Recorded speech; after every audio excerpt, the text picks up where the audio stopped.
Good afternoon, everyone. Good afternoon, everyone, including Eddie, who works in my office. Hey, guys, ready to go. It's great to have the students out. We'll just let the last couple people settle in, and we'll get underway to what's going to be a fantastic leadership insight session. With all these lights, those of you parked behind, Murray and others, I apologize for that.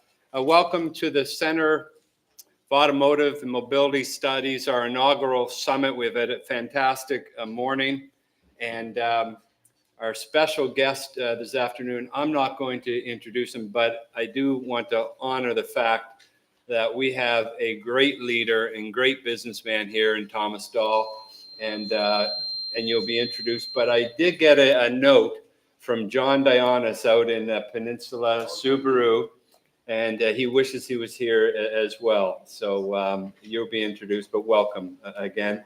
Thank you, Tom. And Kristen Stahauer is my colleague. Kristen has been the academic vice president at Northwood for 15 years. She leads all academic programming, and all of these leadership insight sessions, Kristen has moderated those. She's a pro, but she's also a great leader in academics. She's done her undergrad, graduate, PhD studies at Northwestern. She studied international affairs as a political scientist in Canada, France, and other places around the globe, and also an entrepreneur herself, grew up in a private sector family. So, Kristen, it's great to have you here again, and thank you for leading us. I won't call this gentleman out. He's a friend of the university, but he shared earlier with me that about a month ago, I had an opportunity to speak to a group of employees, about 300. And I spoke, and I continue to speak quite passionately about Northwood and who we are, unapologetically. And my friend said that he had a couple people say, wow, that was fairly aggressive. And we both agreed that's okay. Because when we look at what is happening across many universities today, and where Northwood fits in this complex higher education space, I think Northwood is exactly what the country needs at this point. You'll notice on the backside of this building, we just erected the largest American flag that I've seen, and we're proud of that. And we fly 6 American flags, and we stand for the national anthem, and we're proud of that.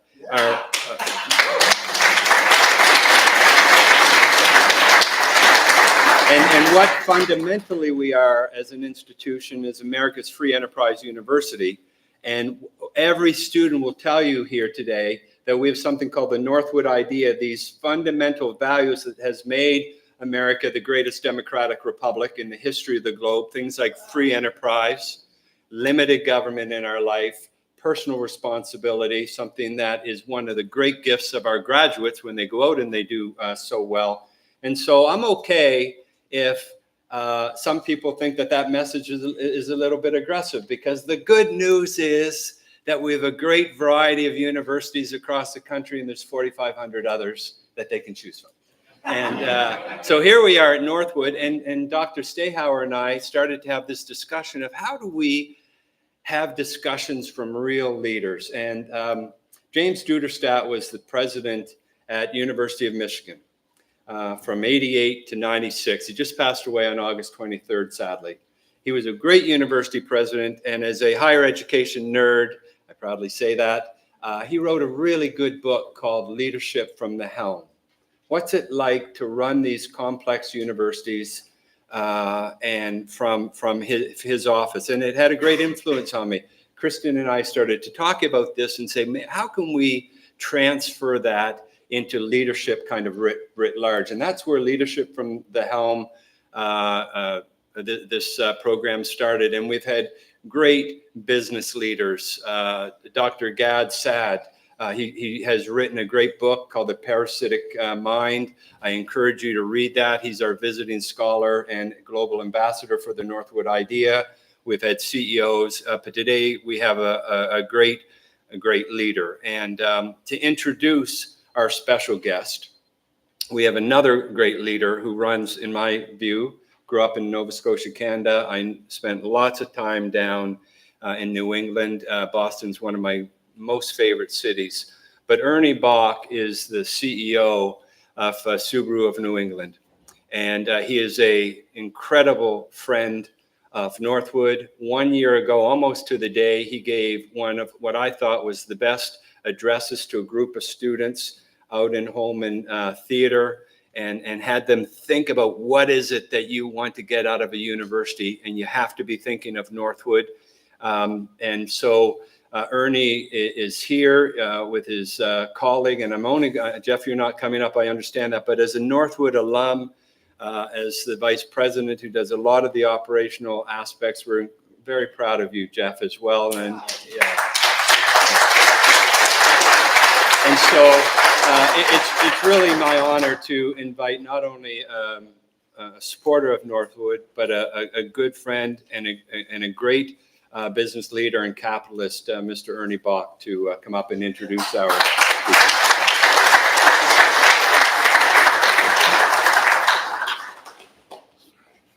Can you hear? Everybody can hear? Maybe goose it up a little. I was going to button my jacket, but I'm going to take it off. It's so hot in here. So I cannot tell you how proud I am to be here. I am just beside myself to address everybody here, the students especially. I hear this was an optional thing to go to. I'll tell you, the gentleman that I am going to introduce, you are going to thank your lucky stars that you have heard this gentleman. To me, he is one of my mentors. If there was a Mount Rushmore for Subaru, this gentleman would absolutely be on it. I am so proud to introduce him. But before I introduce him, I gotta tell you something about me. If you're not familiar with me, I'm gonna tell you. So I am third generation in a family company. Last month, was very significant in my career. My family company turned 86 years old.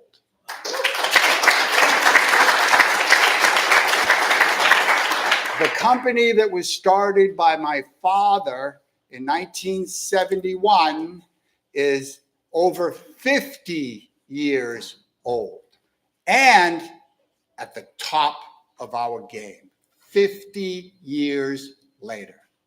Myself personally, I just celebrated 40 years in the automotive industry, but not 40 with a suit and tie, with a jacket and tie, not counting me sweeping the floors and washing walls when I was a kid. And every time I got suspended from school, I had to work down at the dealership. Not counting those. When I put a tie on, it's 40 years.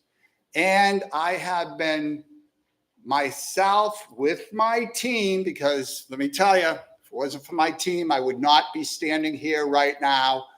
I have the honor of celebrating. Let me get it going. Okay, all right. Give me a second. Don't relax. Don't worry. All right. So,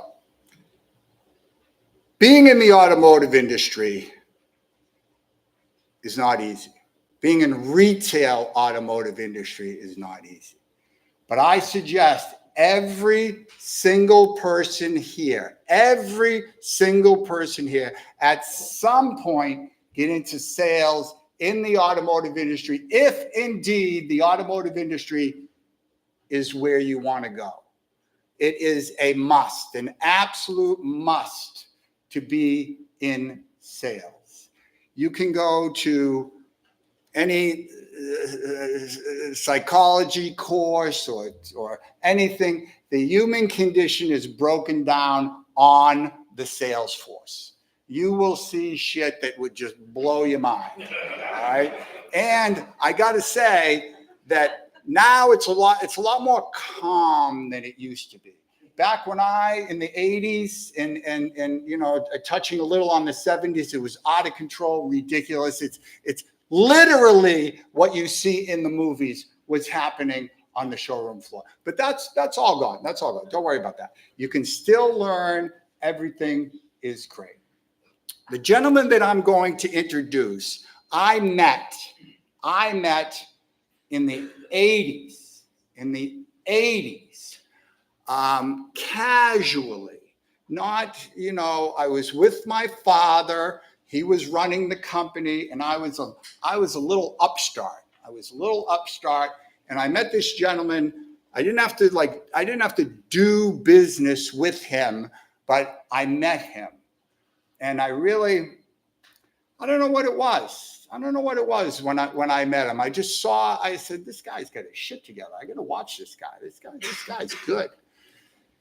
And then in the early 90s, I first went to Japan, and I've been to Japan every year, pretty much every year. I mean, 9/11, I didn't go. When they had the Fukuyama meltdown with the nuclear power plant, I didn't go. But pretty much every year since 1986, I've gone to Japan and met with people at Subaru.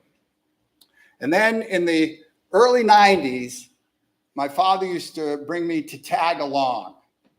And then in the mid 90s, I started getting more involved, not really knowing what it would be like. I got to tell you, when I first went to Japan in 1986, I had a suit, I had a tie, my shoes were shined. They were so buttoned up over there, it was frightening. Now, I can go to meetings like this. I don't have a problem with it. They don't have a problem with me. I have earned the right to be respected by the Japanese. So when my father died in 2003, I was running the #1 Honda dealership on the planet, not the country, the planet. The #2 Toyota store on the planet. And then I was thrust into Subaru of New England, the #1 private distributor of Subarus in the world. And I got to tell you, it wasn't easy.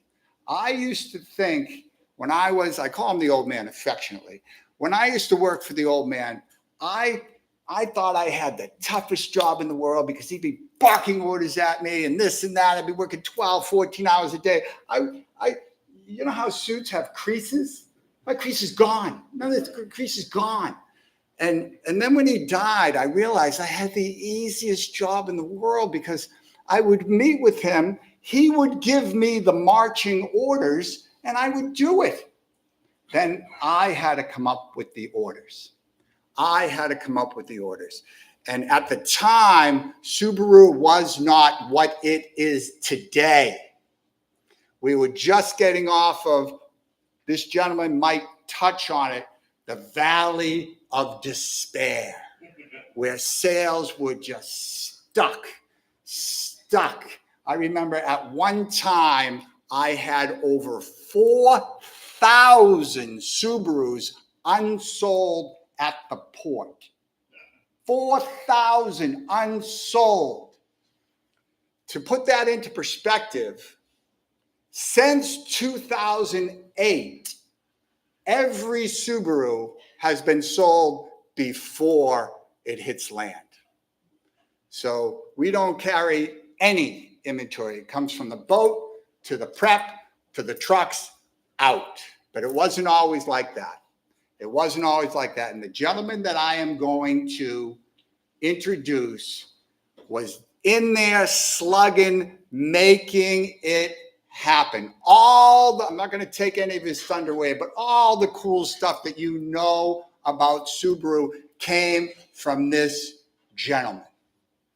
And, you know, I'm thinking about saying his name and I'm getting goosebumps because the two big mentors in my New England accent, in my life have been my father and this gentleman.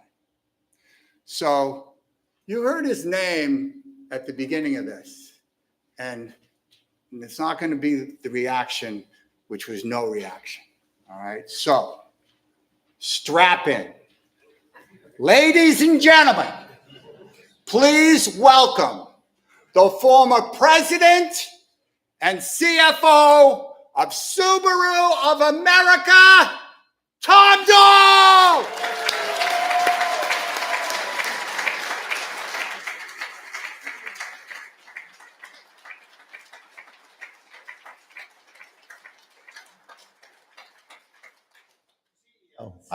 I was the CFO. Thanks for that introduction, Ernie. I'm really touched. You're a good friend and a good partner, good business partner for us over the years. Subaru New England has always been at the top of our leaderboard in terms of our sales. Subaru New England, for those of you who don't know, they manage the 6 New England states: Maine, New Hampshire, Vermont, Massachusetts, Connecticut, and Rhode Island. Consistently in the top in terms of market penetration in the market for Subaru. What, 9% of the market? If we had 9% market share all over the country, think about where we would be. You'd be talking about Subaru in the likes of General Motors and Ford Motor Company and Stellantis and Nissan and perhaps Toyota even.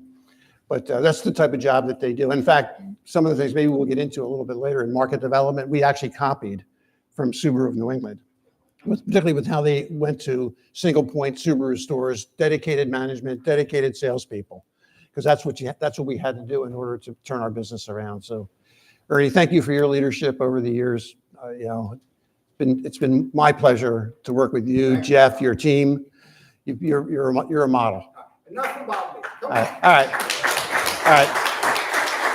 I'll let Kristen take it away from here. Well, let's get rolling. And that was a wonderful introduction. And we are going to have a great conversation today. Thanks to all of you who've joined us here in Griswold Lecture Hall and those joining us via live streaming. So, Tom, we'd love to hear about how you got to Subaru in the first place. Okay. And how you became the top leader of Subaru of America. Thanks. You have an interesting story. I was actually an accounting major. I went to Villanova University, if you ever heard of it, and graduated in 1977 and worked for an accounting firm for 5 years, Arthur Young and Company, which is now Ernst & Young. It was one of the big 8 accounting firms back in the day. And around 1982, I realized I didn't want to be in public accounting for whatever reason. So I was looking around for a position and happened to see one open at Subaru. And essentially what the job was at the time, Subaru was for those of you who don't know, was a public company. So we were traded on the NASDAQ exchange under the symbol SBRU, which is kind of the symbol that they use now, but it's on the Nikkei exchange. And it was really one of the few companies at the time that was growing in the Philadelphia area. So naturally, there was an attraction for me to try to get into the company. And fortunately, I was able to get the job. I was able to get the interview and get the job. And my first job, to be honest with you, was called operating procedures, was basically a glorious internal audit job. And essentially what I was responsible for doing was understanding the key systems of internal control at the company. So cash receipts, cash disbursements, inventory, sales, parts inventory, because at the time our parts inventory was high for the size company we were. And that's kind of gave me the background as to knowing what the operations of the company were. Over time, I became the CFO in 1992, primarily because the current CFO at the time resigned because he didn't want to sign the tax return. Because, to be honest with you, because it's a bit of a red flag. A little bit. Well, Ernie alluded to it. The period from when I first joined Subaru in 1982, the company was doing fantastic. It literally was like a bank that sold cars. I mean, the cars would come in, they'd be immediately sold. We would get the cash, and the cash would be invested. But by the time you get to 1985, 1986, Ronald Reagan's the president. The country's not doing very well. The dollar is too strong vis-a-vis some of the competitive countries that were out there, like Japan, for example. When I got there, it was 360 yen to the dollar. But over a very short period of time, in order to resurrect the American economy, Reagan decided to pursue a weak dollar policy. So what that meant was the yen dollar exchange rate went from 360 yen to the dollar down to 80 yen to the dollar over a very short period of time. So we go from selling everything we can get our hands on in 1986 into 1987, 1988, really through 1994, where the price of the car got out of line for what it was in terms of its size and whatnot, and we lost our market share. We lost our way. And part of the reason why we lost our way was because, and we'll probably get into this a little bit later, is the people that were running the company at the time came from somewhere else. The company was just being professionalized in the early part of the 80s. So they brought people in from Nissan, they brought people in from the Ford Motor Company, or you might remember some of those gentlemen. But they never really looked at the company from the standpoint of building the brand so that it could withstand the types of market pressures that it was going to be put under as business cycles tend to go, right? So they never really built a brand, and they really looked at it as a way for them to get rich, because when you work at a domestic company, you get stock options, something that when you work at a Japanese car company, you're not going to get stock options. So they looked at it more as a way to get rich. And as a result, they never really built the brand. And Subaru, from a technology standpoint, is very unique in the industry because we have a horizontally opposed boxer engine, which means the pistons go this way, as opposed to a V or an inline engine where the pistons are going up and down or sideways like this. And so what that means is you have to have two sets of everything. You have to have two sets of heads. You have to have two sets of cams, two sets of exhaust, okay?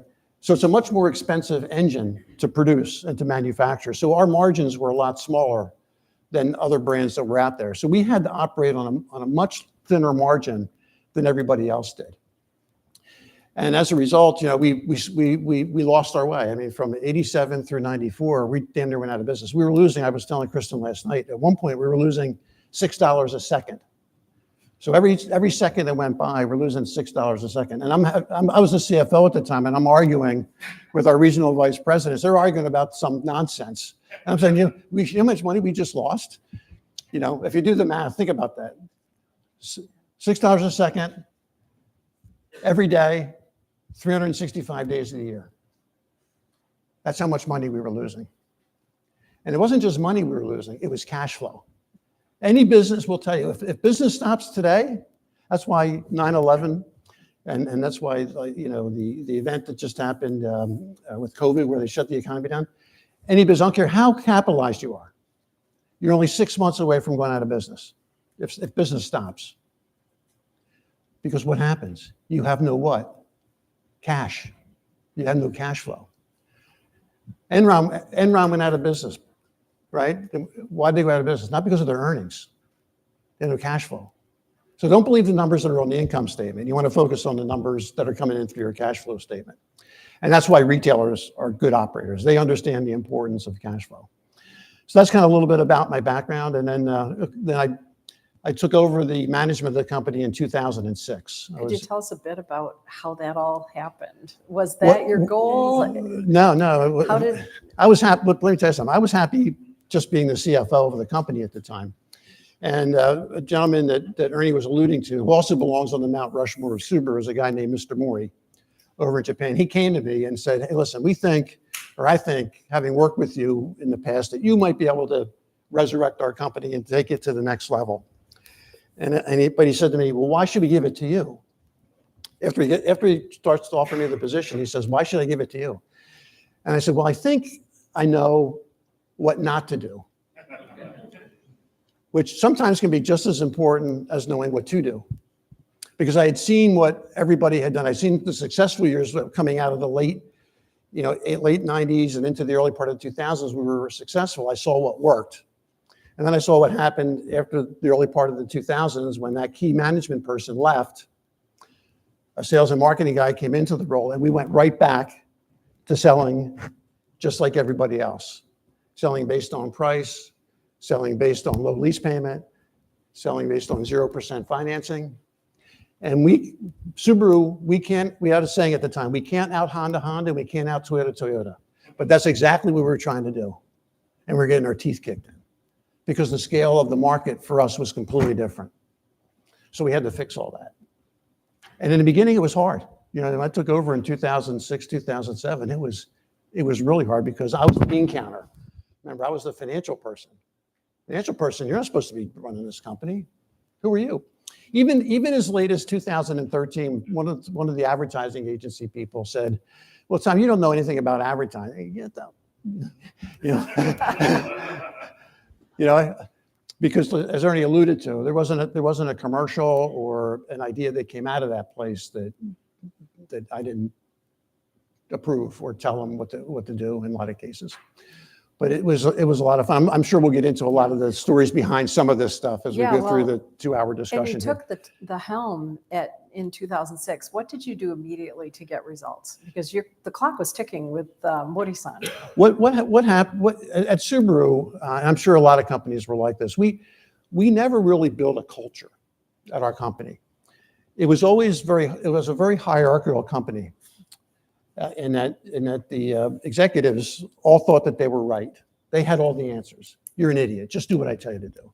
That was kind of their mantra, when they really didn't know what to do at all. And so the first thing I did, really, I spent like the first week just writing up a visions and values booklet that still exists today, that talked about what we want to do and what we wanted to accomplish, the types of people that we wanted to have at our company. We weren't, believe me when I tell you this, at the time, we were not a nice company to work for. We were mean, we were nasty. It was awful. The morale was horrible.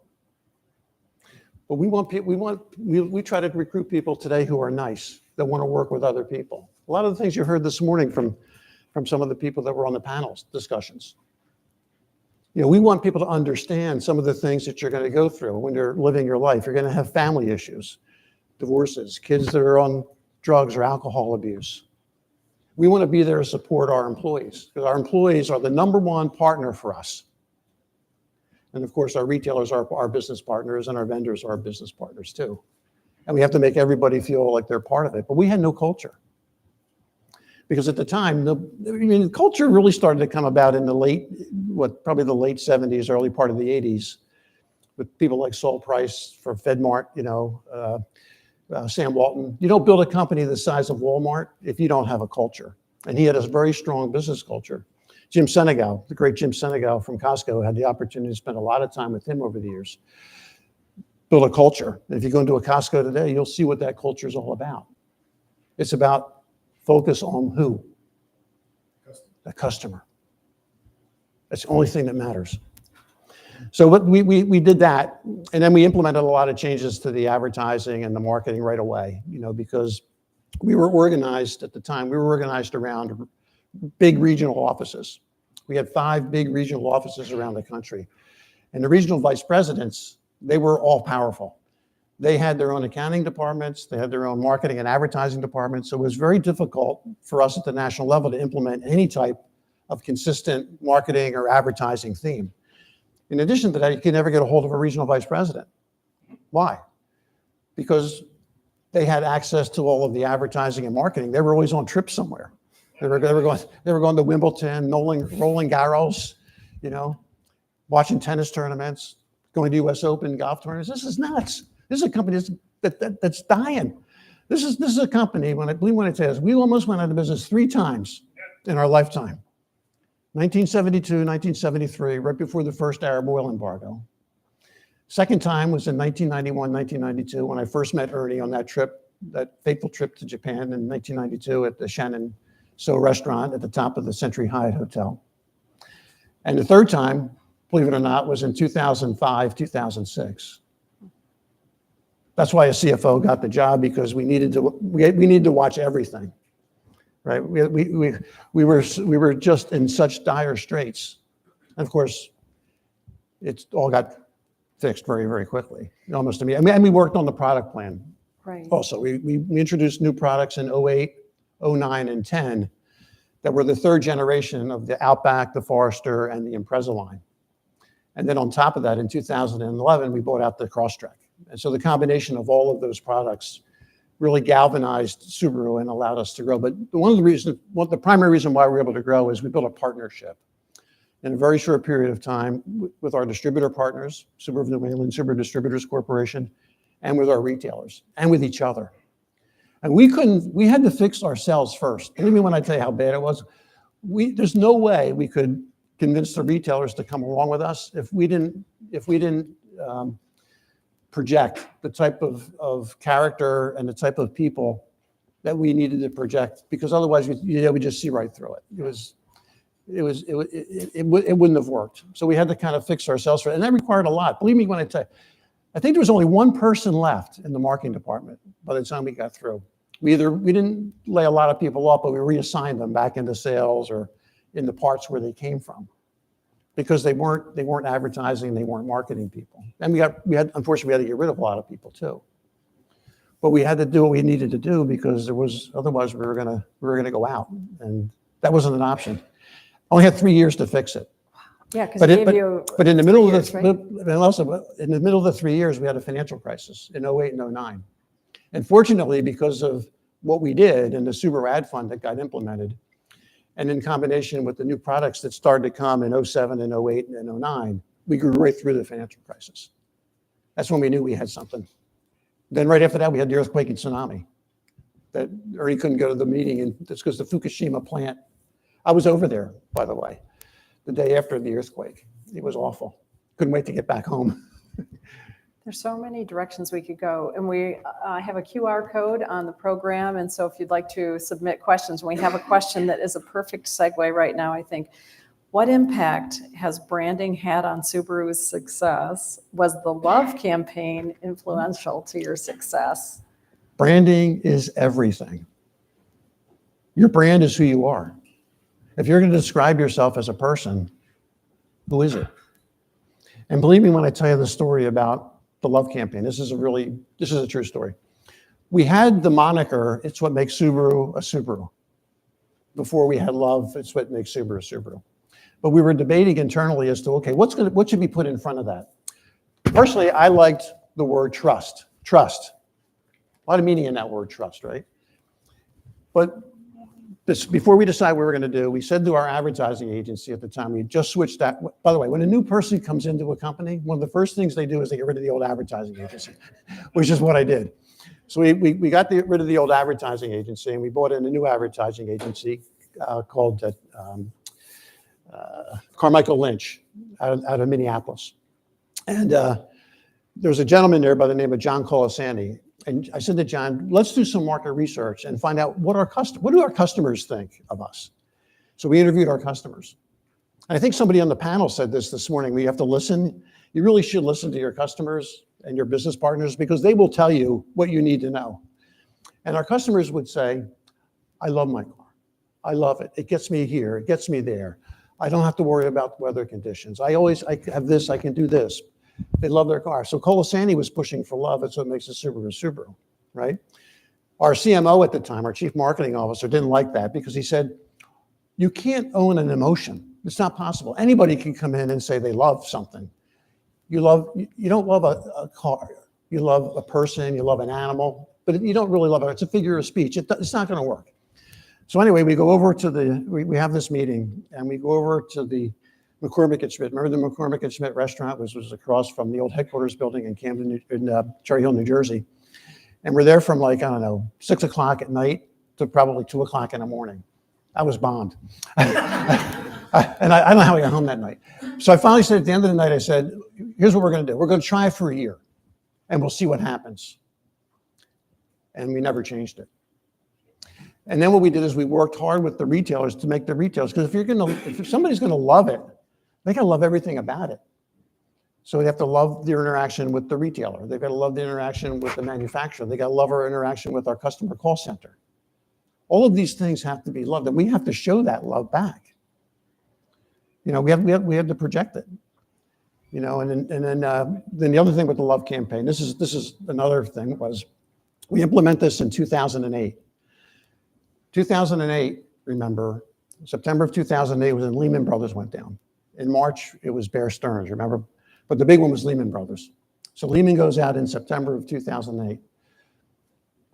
We go over to Japan, like about a week after Lehman goes down, in the midst of this financial crisis, to pitch Mr. Mori on the idea of taking $500 out of our incentive budget and putting it towards these 5 national charities that we're going to support at the end of the year. When everybody's doing their year-end sales events, we're going to take a different route.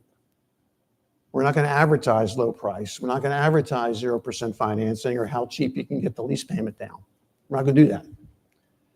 We're going to advertise supporting these 5 charities, national charities, ASPCA, Make-A-Wish, Meals on Wheels, National Parks Foundation. I forget what the other one was. I think it was Ocean, whatever it was. And he looks at me and he says, you know, in a nice Japanese way, "Are you nuts? Do you know how much $500 per car is? Do you know what you could do in terms of buying down an interest rate or in terms of giving a customer support on their trade-in?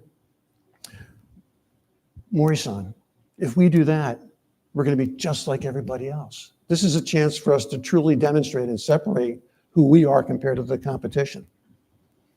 Now, Japanese executives will never tell you, never give the answer, but they will say something like what I'm about to tell you. He said, "It's on you." Okay, if it's on me, I'm going to do it. And that's kind of how that whole thing started. But branding is everything. The other interesting thing with the Love campaign was we had the 5 national charities up to about 2013 or 2014. Then I had this epiphany hit me. I said to myself, why are we doing these 5 national charities? In 2013, I said, why are we doing these 5 national charities? The retailers are the ones that are selling the cars. Why not let them select a charity of their own so that they can contribute to? And then we'll do check presentations. We'll have them go out into their communities. We'll have the local press come in. We'll do a lot of PR on it. And that's exactly what, and that was genius because it got the retailers involved. And some of these check presentations, we're a small company compared to the larger companies that are based here in Michigan, as an example. But when you give $25,000, $30,000, $40,000 to a local charity, it does make the hair on the back of your neck stand up because they're so efficient with how they make that money go and how far it can go. That there's some of these things I would go to. I couldn't speak. I was just so teared up. It's so emotional about the change because that's what it's all about. It's making those changes in our local communities to make them better places to live and work too. You know, we still have the 5 national charities that we still contribute to, but now the customer can select either one of those 5 national charities. They can split it if they want, between the retailer's charity, but most of the retailers do a very good job now of having that money directed to their local charity. We have retailers that have donated over $1 million. I think the top one was Colorado Springs, Gunnar Uberger out there. He's donated over $2.5 to $3 million now to his own local charity. We have retailers whose their hospital wings being named after them.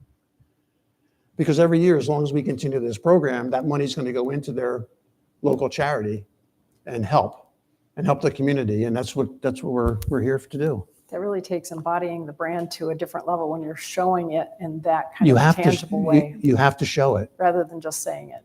Yeah. And then people started to copy it, which is okay. People would come to me, there's something, like I think Hyundai or Kia or somebody was copying it. Mazda copied it at first, but I think Kia's doing like the drive for good or something like that. To me, that's okay. Because they're helping the world to be better too. We have a responsibility for that. We have to, we have a heart. I mean, that's the thing that you see with these retailers here today on the panel. These people have hearts. Right? And I think people on the outside think, I'm going to go to the dealership, they're going to screw me or whatever. No, they want to help you. We're here to help. We're here to assist. And that's what we tried to do. Those were the types of things that we tried to change.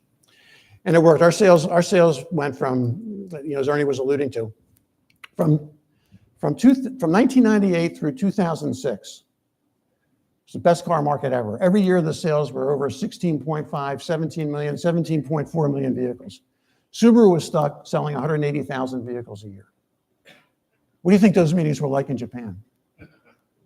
Right? I'm glad I wasn't part of the sales team, but I was in those meetings. I saw the abuse they got, particularly during the dinners, right, Ernie? At the dinners, there's an old saying in Latin, in vinos in veritas. In wine, there is truth. And when our Japanese executives would get pie-eyed, man, would they let you have it. Well, now it's different. I mean, now they're very appreciative of everything that we've been able to do. Tom, to just give you some immediate feedback, this is our 8th one, and I've never seen so many questions flowing in from online as today. So let's have them. And one of them ties to what we were talking about before. What leadership principles have been most important to you in steering Subaru's success? So I think that's a nice segue into the 12 lessons that we've distributed in the room, leadership insights, 12 things we did to create a strong, vibrant culture. And I'd love for you to give us a tour of each of these. So let's start, get and put the right people in place and then take care of them so they will take care of the customer. That's right. Loyalty. Right. What is the purpose of business?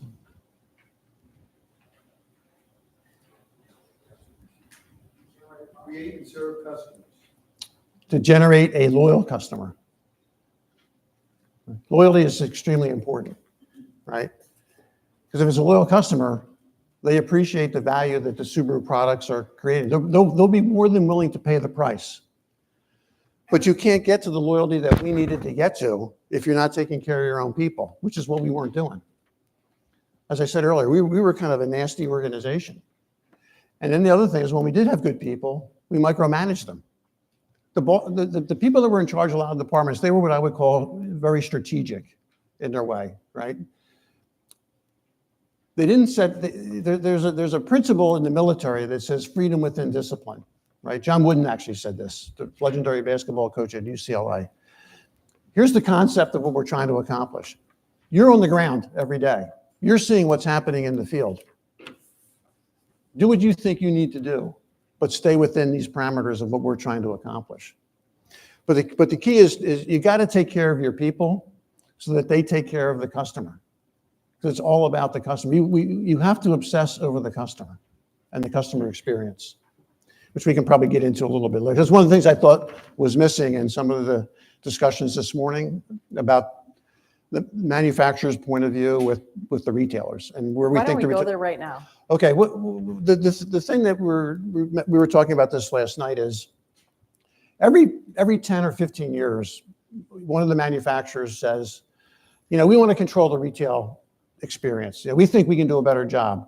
Right now it's probably because Musk and Tesla is doing that, right? And they seem to be doing it pretty well, all things considered.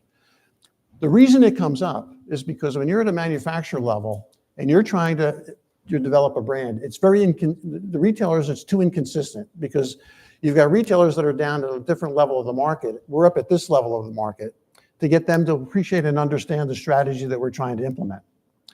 I think Subaru is really good at this. I think we have close to 60% of our retailers that are on board with our strategy and market and advertise the way we want them to advertise. But they still got 40% that aren't, right?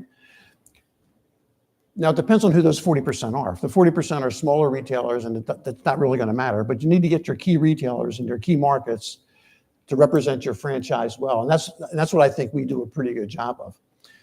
But I think that's what manufacturers struggle with and why they always come back to because it's like clockwork. Every 7-10 years, we want to take over the distribution chain. Ford tried to do it in the late 1990s. Farley mentioned it, some time ago. But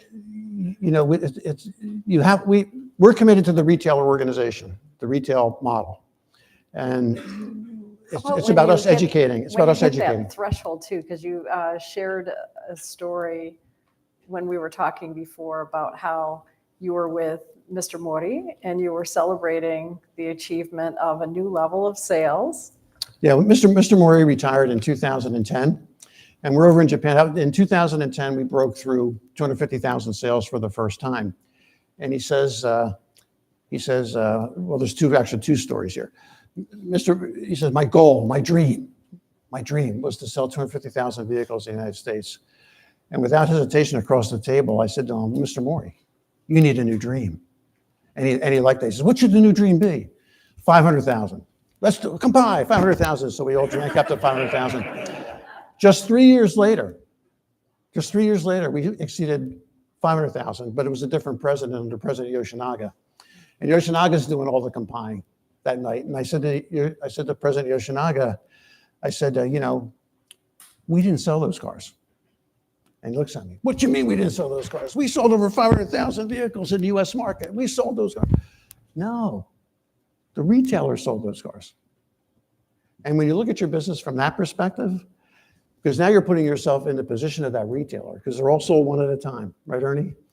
And they're sold individually to people, right? And so it's important to keep that perspective in your mind, So that's another thing that we try to. We don't call our dealers, we call them retailers, because they're retailing a product, and they have to really understand the value that they're creating when they're talking with the customer and speaking with the customer about Subaru.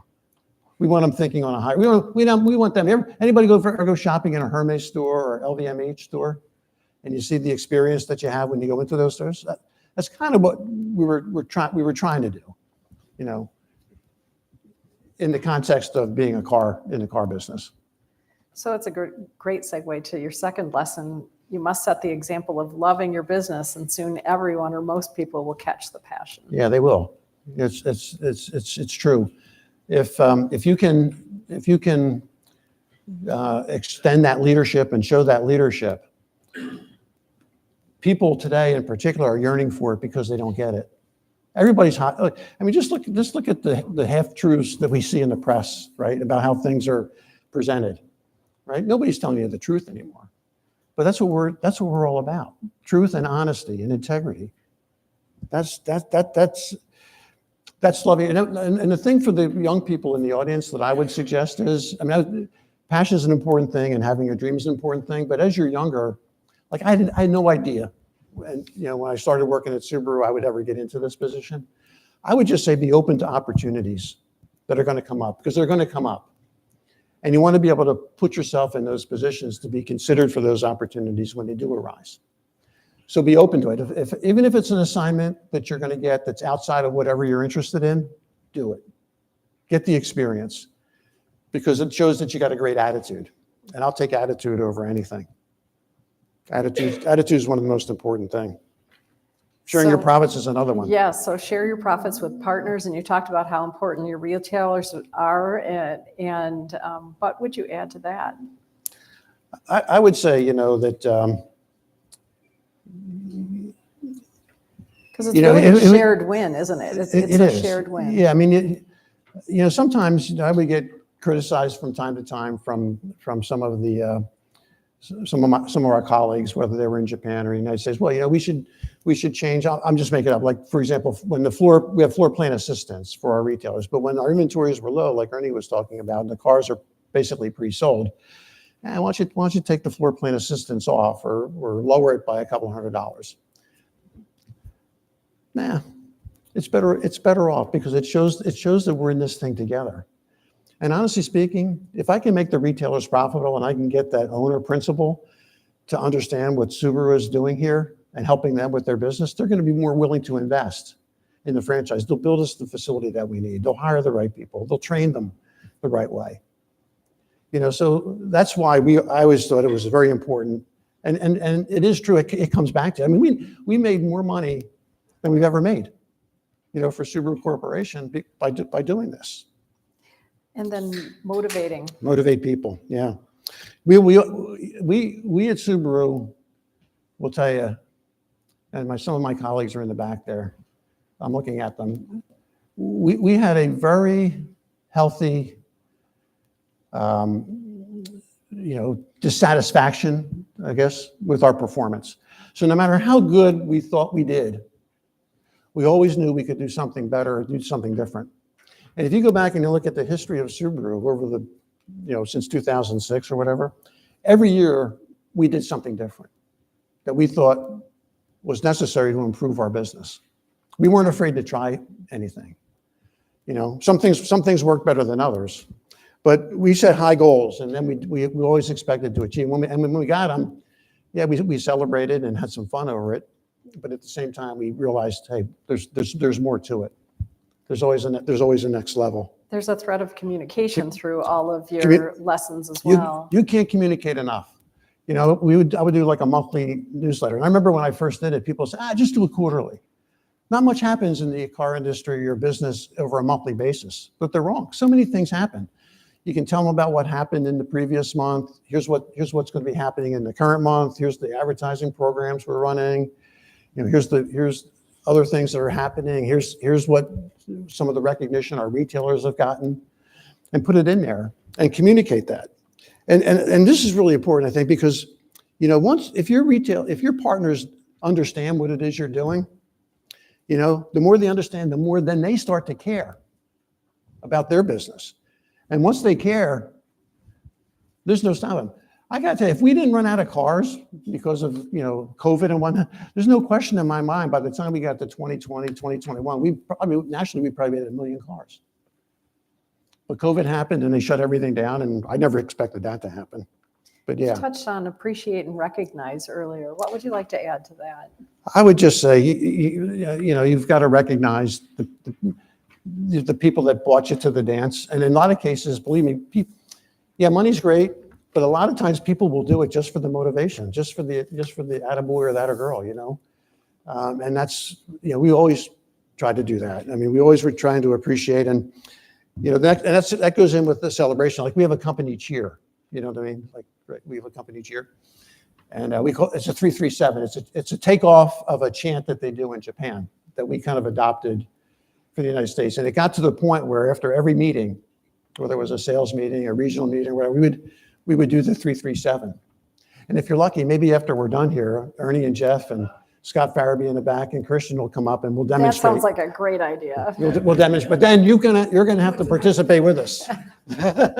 It's pretty easy, but it's fun. How And then about if- listening? Listening, well, that came up earlier in the conversation with, the panel discussion. Your business partners and your customers in particular, they know where the warts are. So it's really important to listen to them and not to be defensive when it happens. Rome's not built in a day, and some things are going to take longer than others to fix. But a lot of what would come out of these listening sessions is I'm a big whiteboarder at our company. Like when I first took over in 2006 and 2007, we were always at the whiteboard trying to figure it out. And actually in some of the departments we did it like twice a year, where we'd get the feedback, whether it was from our retailer partners or our customers. Okay, how can we make this better for the customers? And we changed systems, we changed processes to try to get better because of that. What's one of the big changes that came out of that comes to mind? Well, the way for example, one of the ways was the way we processed warranty claims. We changed the entire way. If you go back to 2006 and 2007, it was completely different than the way we ultimately ended up doing it. But we did like with the Subaru ad fund at the time. We allowed only certain types of advertising, but because of what would come in, we said, okay, we'll let the retailers use it to cover some of their website, or we'll let them use it to cover some of their training that we thought they needed to do. Because you can't, somebody mentioned it earlier at the panel discussion, you can't train enough because there's so much turnover at the retail level. And it's really important for a brand like Subaru for us to make sure that our salespeople and the people that are service advisors, that they're trained properly. So that's really important. How about exceeding customer expectations? You got to try to exceed it, no matter how difficult you might think it is. You have to first know what they are too, right? Yeah. To be able to go beyond. Yeah, but in many cases, all the customers want to do is be treated nice. When they come in, they want to be listened to. If you tell them you're going to have loaner cars available, have the loaner cars available. Get them on their way. Make it easy for them. Somebody said it earlier today, which is true. The friction points, get rid of them. Make it easy for them. One of the things we emphasize to our students is that regardless of the industry, we need all types of skill sets. You illustrate this beautifully, being an accounting major who became CEO of one of the great companies. How does controlling expenses and pricing, price, volume, and cost fit into that? Because I'm sure that's what they were expecting from you initially, but then you were so much more. Well, think about it, right? I mean, your gross profit is the difference between your revenue, right, and revenue per unit and your volume minus your costs. So really, any business has three drivers of profitability. If there's any more out there that you know of, well, please let me know, but I only know of three of them, right? And so most people, and this is a culture thing that we had to get over with our Japanese executives. Most people, if you tell them we have to improve our business operations, what will they focus on, Ernie? What will they focus on first?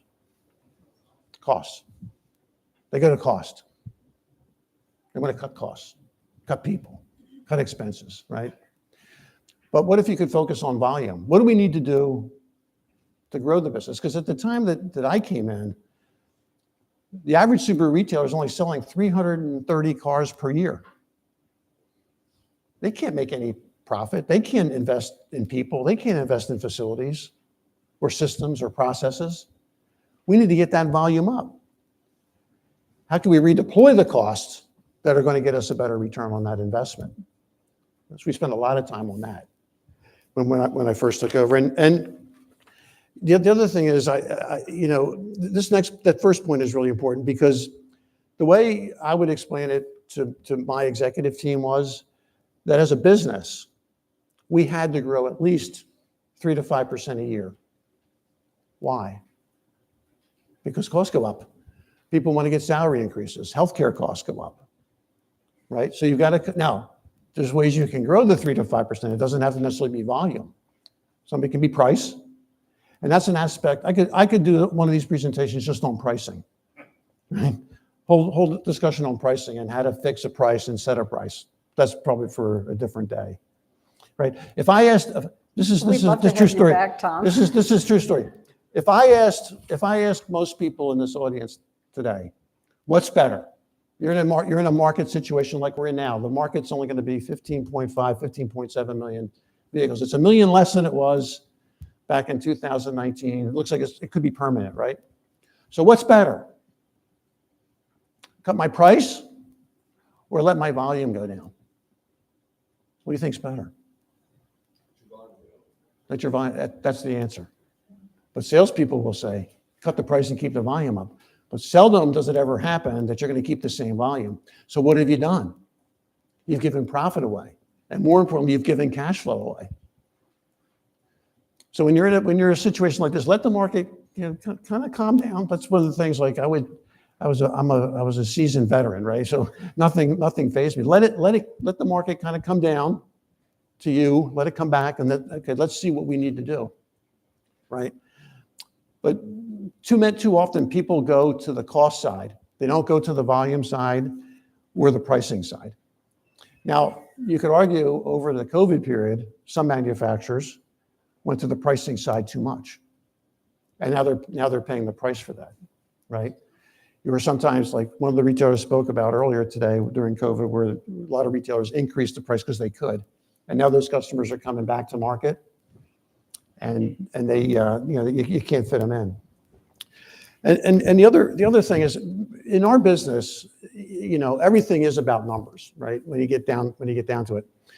So, for example, this ties in with pricing and volume and so forth. We knew at Subaru that every year of our owner base, we know that about 14% of those people are coming back into the market that particular year. So and by the way, we're a small company. We're not like Toyota or Honda that's got, tens of millions of cars that are out in operation. We have basically 5.5 million over the last 10 years. But we know roughly about 14% of those people are coming back. So that's roughly about 750 to 770,000 of them. And we have the highest loyalty percentage in the industry at 61%. So what's that? That's roughly 460,000 people that we know, we're guaranteed we're going to get those sales. But here's the other interesting thing. How many customers how many people are in the car market at any given point in time that could potentially be a referral? Like how many customers of those 460,000 people, how many people do they know that are in the market to buy another car? The minimum is 3. 3 people at any given point in time. Now we know you're not going to get all of them, but what if you could get 1 or even half of 1? Multiplied over that number of people, you see how easy it could be. Becomes exponential. Yeah. And so that's how you would determine, okay, here's what we think we could charge for price. Here's what our marketing advertising expenses could be. Because we don't need to conquest as many cars because we just don't have the cars available. So what could we do, right? But that's where like this machine learning, and somebody mentioned earlier AI, where your generation is going to be, this generation coming up is going to be utilizing all of these things to truly help businesses guide decision making that are going to have to be made. Because we were doing it at Subaru. Your 11th is be different. What do you want to be remembered for? What a great question, not only for a company, but for you personally. When I was at Villanova, my freshman year, first semester, freshman year, my first class was an economics class with this gentleman by the name of Dr. Gardensky. I couldn't understand him. He had such a strong Polish accent. Couldn't understand him. My next class at Villanova, you had to take religion or philosophy. And so I figured I had taken enough religion classes because I came up through the Catholic school system. I didn't need any more religion, so I took philosophy. So I ended up in this guy, Father Van Fletteren's class. And I go into the class, and he comes in, he runs across the stage, he blesses himself, turns to the crowd and says, in your life, what do you want to be remembered for? Stone cold silence. I'm 18 years old. I just want to get out of this class. And he says, I'm not expecting you to answer that question. But he said, if you can't answer that question, by the time you're 50, your life will have been a waste, right? So you don't have to figure it out right away, but it is important to try to, you can be, that's what I admire about Ernie. He's a successful businessman, but he's also a good man in business. And there's a big distinction between the two, right? You can be a good businessman, but you can be an asshole, right? But when you're good, and people are attracted to that, and that's what it is that we're trying to do. I told that story at our National Business Conference in 2017 to the retailers in Denver, and that was pretty impactful. Yeah, I know there's one of the questions that you had raised, like, what do you want to remember for? Yeah. It's really important. What's your legacy? What's your legacy? But fortunately, you don't have to figure that out now. You've got plenty of time and plenty of years to be able to do that. How would you sum up yours? Mine? If I would say, like, on the business side, it was pretty good. If you ask my wife and kids, they thought I probably should spend more time because when I was working, and we were trying to build the company. We were trying to build something. I probably didn't spend as much time with my two sons as I probably should have or could have. But it was fun. I enjoyed every moment of it. I think, if I had to do it again, I'd do it all over again. I have really no regrets. I've enjoyed every minute of it. I've got great relationships with people all over the country, all over the world, for that matter. I can go anywhere, and I can walk into any Subaru retailer in the country, and probably somebody will recognize me. But it's fun. But it's also knowing that we made an impact. We've helped our retailers, we've helped our communities, we've helped our employees, we've helped our retailer employees. We've made everybody to be better people along the way.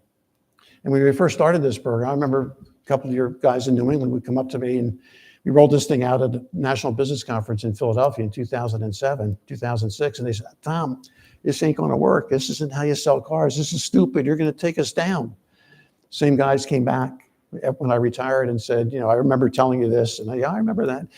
And you say, you've changed my life. You've changed the way I look at things. And that's really rewarding to me. It makes you cry. It really does. You go back to your room at night and you just say, wow, we changed lives. And that's the opportunity. I remember every day when you're talking with customers, you've got that opportunity. You're changing people's lives. They're depending on us for their transportation needs. And we're the experts. We can help them. So take that opportunity. That's very serious. Those points you make tie into your 12th lesson of taking a long-term view. Yeah, sometimes when you're younger, you want to rush your career. Remember, it is a marathon. It's not a sprint. Was it Steve Jobs said he gave a speech at one of the commencement, I think at Stanford University, where he says you can only look at things in the background to see how everything kind of connects in your career, and you'll see how it all kind of connects as you go. But don't rush it. Like I tried never to let the short term interfere with the long term. We're always trying to build towards something. There was a saying, when we weren't doing very well, a lot of the people at Subaru would say, well, it's the product, right? It's got to be the product. It can't be us. We're the management, right? But in business, it's either one of two things, or maybe it's a combination of the two. It's either bad product or bad management, or it's a combination of the both, right? And I'm convinced, I know sometimes people disagree with me on this, Kristen, like particularly the salespeople. I'm convinced that the product at most is 50% of the equation, at most. It's probably not even that much. It might be 30% of the equation. The other 70%, 50 to 70%, is how we represent our product and our services to our customers. You can have a third-rate product and still sell the bejeebies out of it, right? If those salespeople are truly committed, right? That can happen. But if you're not committed to the product and you're not committed yourself, it's all going to kind of fall apart. That's a perfect segue into a question we received online. Yeah. What is your advice for an upcoming vehicle salesperson with learning to adapt to new trends in the automotive market? What was the first part? What is your advice to an upcoming vehicle salesperson in learning how to adapt to new trends in the automotive market, especially with that part of the equation, the 50% and all of that? Well, you've got to make sure you remember you want to be perceived. If you're a salesperson or you're a service advisor, when customers come in and have to get their car serviced, you're the resident expert when it comes to the product and the expert as it relates to that dealership. And you need to get that point across to that customer has to feel comfortable. Because at the end of the day, what did we talk about earlier? We want that customer to remain loyal, right? You want to get referrals. You want to be perceived as the expert. And you want to perceive to be their person in the car. We have situations where we have salespeople leave one store and go to another. The people follow the salesperson. They don't stay with the store necessarily. They go with the salesperson. Talk about loyalty. You talk about loyalty, absolutely. That's what they're trying to get. Now, and the other thing I'll say is this young generation that's coming up, they're going to be the bridge between all of these new technologies that are going to be converging over the next 5 to 7 years. With AI, with all the technology that's in the car. Like one of the questions you had asked me earlier, I don't know if we'll get to it or not, was who would I like to have dinner with? And it's the guy, that Jensen from NVIDIA, Jensen Wang, whatever his name is. Because when you think about the bets that he made and the fact that these cars literally could be running around on NVIDIA chips, right? Because they're so far along and so far ahead of everybody else that's out there in terms of, advanced driving technologies and driverless car technologies and so forth. Like what made him think of this? How did he think of it? I mean, and then not only that, he implemented it. It's amazing. So that's one of our questions from our students was, what do you foresee as the future for the automotive industry? I think the future is great. I mean, some of the people were talking about it earlier on the panel discussion. I think, you're still going to have an internal combustion piece of the industry. You're going to have hybrid. So in other words, a combination of an electric vehicle with an internal combustion engine, and you're going to have EVs, probably going to have hydrogen. There's going to be a lot of things that are going to sort themselves out over the next 10 to 12 years. But as somebody aptly said here, a lot of the manufacturers, we've all spent a lot of money on developing these technologies. So it's going to happen. The question becomes is how long does it take to happen? And over what period of time does it make sense for it to happen? Right now, the regulations and so forth between CAFE and greenhouse gas, they're too tight. Nobody's going to be able to make it. Yeah. And they're going to have to relent. Otherwise, they're going to put these companies out of business. The fines are just outrageous. And so we're not going to be able to cede our market, our auto industry, to the Chinese or some other low-cost producer that come in because they control most of the raw material. And that's the other thing. Right now, there's no economies of scale because only a couple of countries control the rare earth metals. And so there's no cost efficiencies that we're seeing. Interesting segue into governmental mandates around certain kinds of technologies. What's your perspective on that? Well, I'm not a mandate person. I think the markets decide. If Tesla was designed to meet 50% of the market, believe me, other manufacturers would be trying to copy them as quickly as they possibly could, and not only copy them, but actually improve on the technology. So I'm not a believer in mandate. I believe, do I think the Earth is warming? Absolutely. There's no question about that. Okay, now the question is, how do you transition an economy as diverse as ours is, with all of the moving pieces that it has, and do it over a period of time where you can manage the dislocation that's going to occur, right? And that's what has to be further thought through, in my view. We have another question from online. What advice would you give your younger self? Good question. I would say, actually, Rebecca talked about this earlier today during the panel discussion with the people are going to question you on everything. I mean, they did with me, and particularly when I took over. Tom, this isn't how you do things, and they're going to make you second guess yourself and second guess what you think is the best decision that you could make. Now, it's important to get this feedback. You want people to give you feedback. You want people to tell you where they think you're full of it or not. But at the same time, you have to I think we might have been able to proceed on some of these things that we did faster if I wasn't so deliberative. In some cases, just would have done it and say, well, okay, we'll worry about the collateral damage later, because everything we did turned out. For example, when I talked earlier about the retailers and the hometown charity piece to it, right? It took close to 2 years to get that through, our marketing and our advertising department and our legal department. Because, it's human nature. Nobody wants to change anything. Hey, why do you want to change it? This is working great. Look at our sales results. Do you think fear plays into that? Do I think what? Fear plays into that? Yeah, maybe. I think they were just, it was working okay with the 5 national charities, and we're having an impact with those 5 national charities. But man, when you talk about the impact that you can have locally over 630 retailers or whatever we have, and the impact that has on all of these different people and the communities that they're serving, I mean, it's mind-boggling, and it worked. So I was probably a little bit too deliberative and kind of entertained. So I finally had to order it. I said, no, we're going to do it. So we just ended up doing it. And it was, and now if you look back on it, everybody says, geez, I don't know how we didn't come up with that idea on our own. It's like everybody, it just kind of took off, and it's worked tremendously. But more importantly, it galvanized our brand together, right?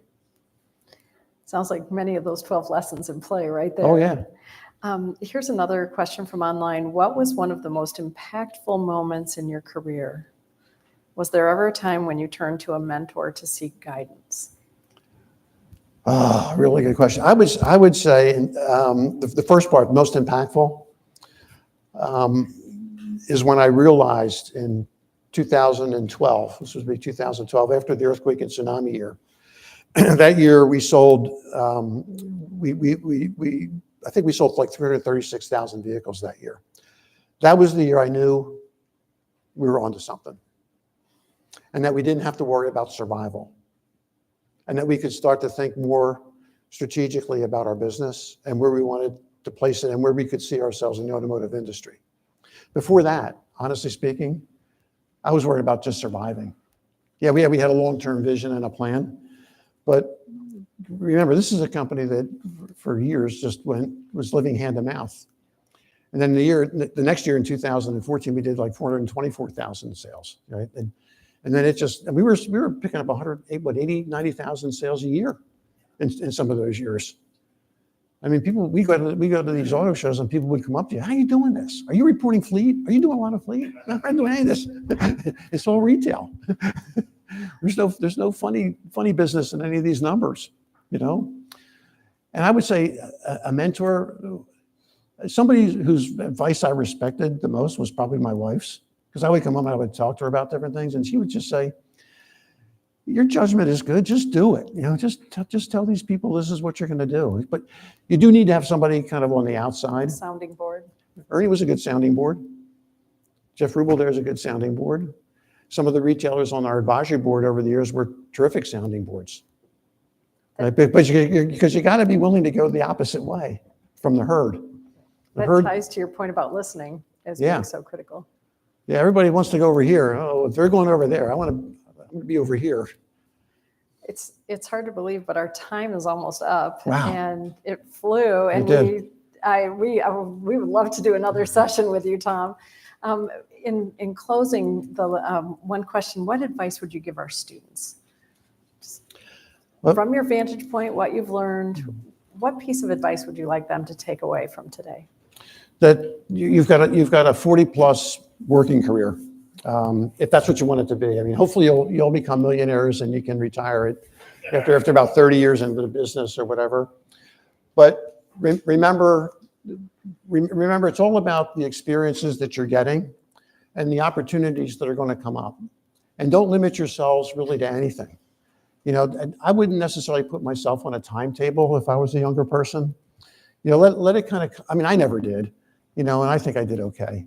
I mean, I think it's important for you to believe in yourself, trust yourself, you know, seek out mentors, people that you think that can help you and aren't going to, you know, judge you on something that you want to do. But be yourself more and have confidence in who you are and trust in yourself, you know, and always think about in your mind, like every person I would meet, I would want to say, how do I want that person to remember me? You know, do I want them to think, this guy's an idiot and, you know, doesn't care? Or do I really want them to try to build that relationship with them? Because It's back to that class at Villanova, doesn't it? Yeah, well, because you never know where it's going to lead. Yeah. You never know what opportunities are going to come up. And you'll be surprised, you know, I think 5 years hence, you graduate this year, for example, 5 years hence, some contact that you made remembers you, or they see you someplace, or you come up to them and say, hey, you were at this Automotive Summit event at Northwood University. And next thing you know, now you've got a connection. So don't rush your careers. You know, take your time. Love every day, love every minute. Jeff Bezos has a saying: every day is day one, right? That's how you have to look at it. You know, and I think so many times we as people, you know, we have this gift called memory, right? But at the same time, the memory can be bad because it forces you to remember things that you might not really need to remember. And here's a good reason why the good Lord in his wisdom created the day and the night, so that we could sleep and forget about what passed, because you can't change the past, right? You can only worry about what's happening today and what's happening into the future and where it's going from here. That's why, like a lot of people, you know, at the company, well, we did this back then. Well, it's a completely different market situation, right? But you got to look at what's happening today, and then trust yourself. I know in my particular case, I wished I had trusted myself a little bit more, you know, but that's just me, you know. Well, your insights are valuable not only to our students, but to all of us here, and we thank you. No, my pleasure. Yeah, thank you. Thank you. Thanks, everybody. Before we wrap up, though, we'd like to, I'm going to, wait, please, everybody, before we wrap things up, I'd like to invite Dr. Dave Oventhal, Subaru of New England Professor of Automotive Strategy, and Alex Mazon, the Northwood University International Auto Show Chair, to the podium, please. Thank you.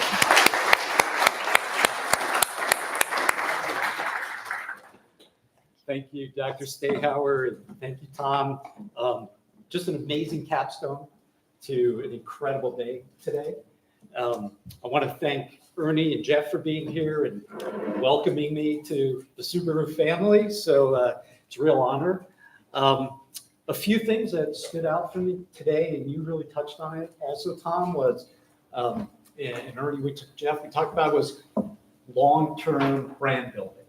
And it's so important that we short-term thinking, we forget a lot about that. And those are the things I really want to bring back to the students, and hopefully everybody in industry has learned that too. And, you know, an example of that, which if you don't know, just recently it was the 30th anniversary of the Outback. And that's decade after decade of work. And not just what you guys have built, it really shows now, you know, the legacy of what you've left us. But in the recent Consumer Reports, Subaru came up as the second rated brand, just 2 points behind BMW, and ahead of Toyota, Lexus, Honda, Porsche. So all your effort and your work over the years is still going on. It's still getting better and better. So it's amazing to see that. And It's a great team we have at Subaru. yeah, And the management team is there. They're hands-on the best, and they're going to take it even further. and it's the other key topic that you brought up is culture. And that L, the two L words, love and loyalty, but loyalty to your employees as well as loyalty to your customers. The example of customers following salespeople. So thank you for those two critical points that I hope everybody remembers and uses. And thank you so much for being here during the auto show. And talking about the auto show, I'd like to bring up Alex, who's the chair of this. He's done all the work with the speech.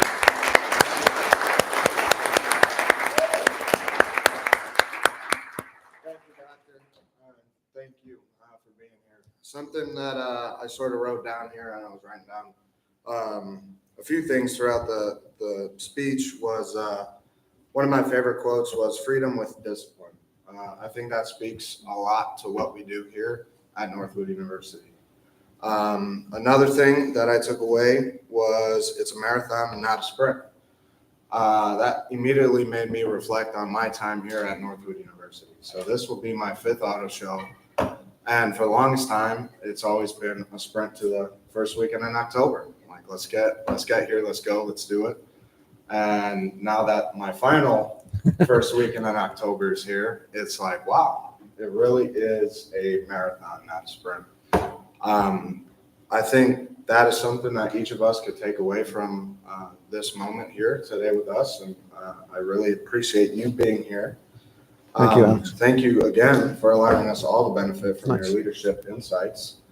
Mr. Dahl, to commemorate you're serving as a guest for Northwood University's leadership insights of you from now. We have a gift to show you our appreciation. Well, thank you very much. Wow.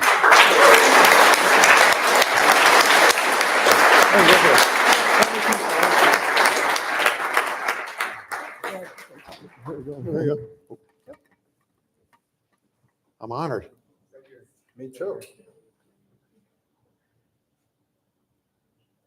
Thank you so much. Thank you. Thank you, Alex. Thank you for being here. Yeah. I'm just going to say one word and we'll- Okay, sure.